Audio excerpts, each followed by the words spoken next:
Hilingan, walang pinoprotektahan, walang kasinungalingan, serbisyong totoo lang. Ang Maximum Rescue ngayong gabi.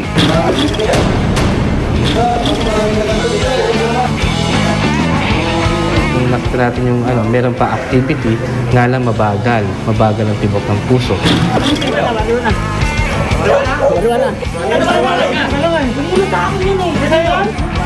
Kanino nakuha yan? Alam naman natin, maintindihan natin na napakahirap ng pagpunta sa lugar namin dahil napakalayo nito. Siguro mga 20 kilometers from the city proper. Ako naman Aaron Gravio, oras na ng totoong drama at aksyon dito sa Rescue!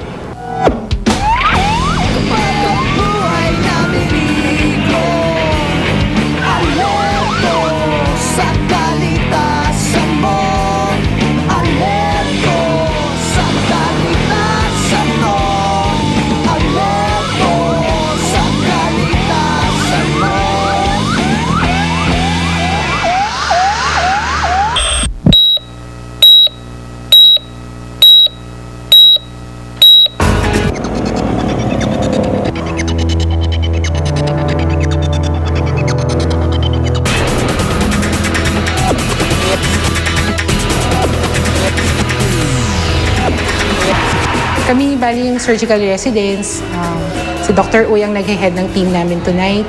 Ako at saka si Dr. Puwig. Usually ang hinahandle namin cases, pinakamarami pa rin yung stabbing.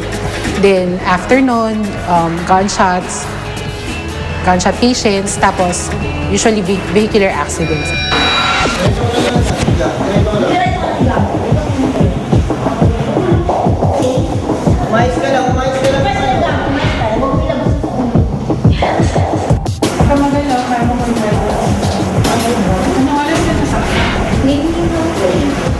Merong kaming pasyente, 21-year-old na lalaki, nasaksak sa may kanang bahagi ng tiyan.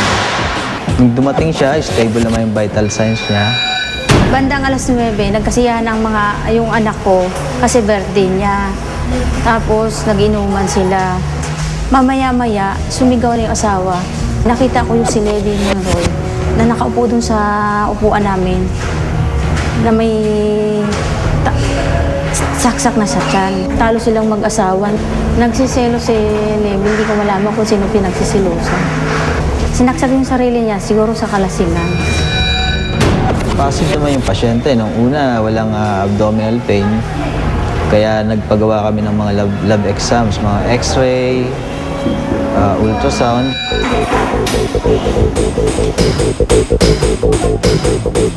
Well, yung past ultrasound, ginagamit yan sa mga trauma patient, nasaksak, na baril, para lang ma-detect kung merong free fluid sa loob ng tiyan. Normally kasi wala, nasa loob yan ng mga organ.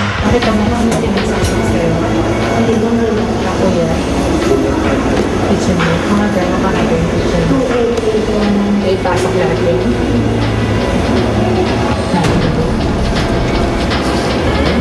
Dito sa kabila. Kasi parang kung sakit. Sige, thank you. Thank you. Although negative din yung x-ray saka yung ultrasound, yung tiyan ng pasyente, may signs na peritonitis. Meaning to say, malaki ang posibilidad na merong injury sa loob.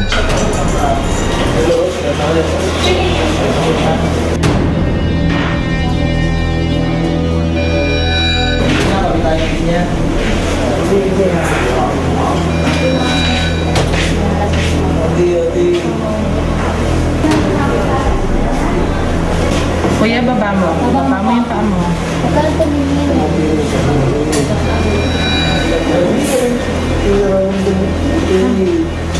Nararamdaman mo na gagalaw, pero dapat hindi mo masakit.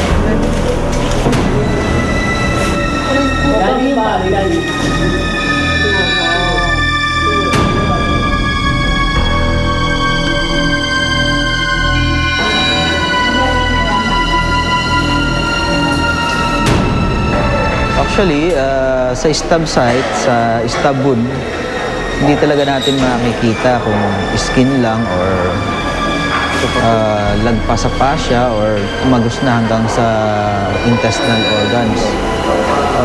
Nasa presentasyon pa rin yung pasyente, kaya nga pinipindot ko pa rin yung tiyan niya para malaman ko kung surgical ba yung abdomen. Yun yung nagiging sinyalis namin. Yun yung nagbibigay sa amin ng clue na yung saksak tumagos at may na-injured na organ sa loob.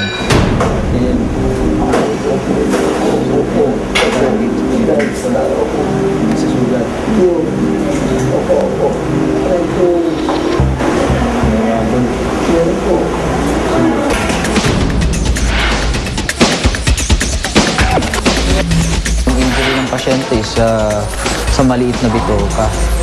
Yung tinatawag nating ilium.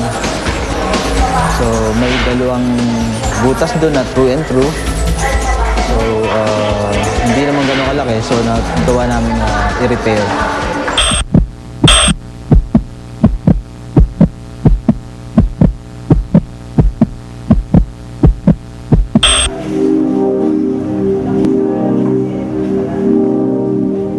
Mga 3 o'clock, nasa operating room kami. Nag-o-opera kami ng isang pasyente na nasaksak nga. And then may tawag kaming natanggap sa taas na meron daw na pasyenteng na baril. So ako ang pinababa ni Dr. Uy para tingnan yung pasyente.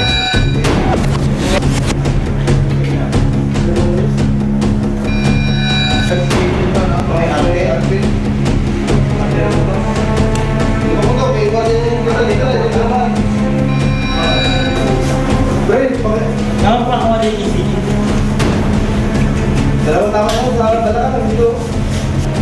Maraming nagaluwa, dalawa lang yung mula. Ako maraming nagaluwa na eh. Parang dalawa lang.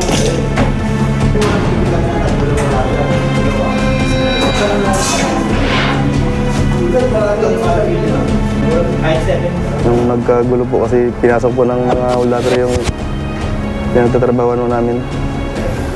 Tapos binabato ng buti yung gwardiya namin.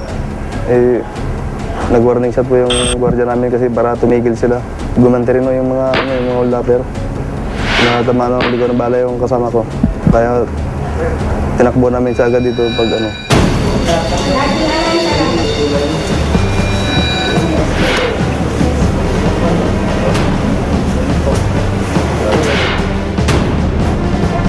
Yung pasyente walang malay, wala rin tibok ang puso. Ang una natin ginagawa dyan is inaano natin yung daanan ng hangin niya. Sinisecure natin. Kaya nakita natin doon na naglagay ng tubo sa bibig na nakakonekta yung papunta sa baga. Tapos nilagyan siya ng pambomba na para tumulong sa paghinga ng pasyente.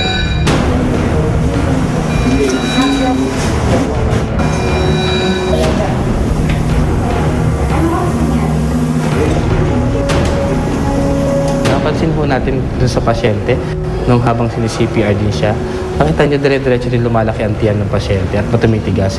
Ibig sabihin nun, pwedeng yung lumalaki na yun, dugo yung laman nun. No? May continuous bleeding tayo sa loob. Yung site ng wound ng pasyente natin kanina, nandun ang pwedeng tamaan ng kidney, pwedeng tamaan ng atay, pwedeng tamaan ng mga bituka. Ang epekto kasi ng gunshot is may kung tawagin yung ricochet, no? Ibig sabihin, para siyang hindi lang straight na tumatama, tumatalbog pa siya sa ibang mga part. At nagbibigay rin kami ng gamot na tumutulong na pagpapatibok ng puso. Yung nakita natin sa pasyente, pinapadaan natin sa IV at every 5 minutes natin binibigay sa kanya.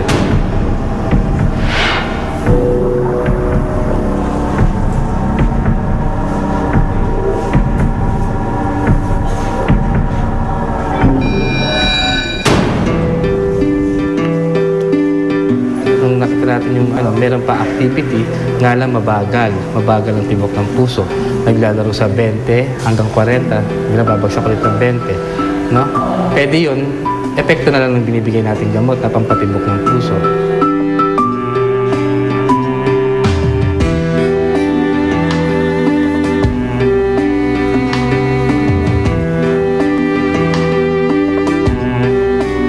Kaya hindi siya naoperahan dahil ang pasyente nire-revive para sa maitaas ng konti ang tibok ng puso at saka yung blood pressure niya. Nga lang, hindi talaga makaya ng pasyente. Sana kung nakaligtas sana yung kasama ko, sana mas maganda sana. Na hindi ko akalain sa ganong tama lang matatapos na yung buhay niya. Sana mahuli yung mga lahat ng mga ulapit.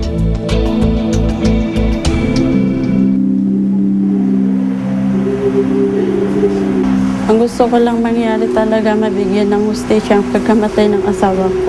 Yun lang po ang gusto kong mangyari. Yun, siya lang yung naghahanap buhay para sa amin, pamilya niya eh. Siya yung sumusuporta sa amin. At maliliit pa yung mga anak ko para nawala siya.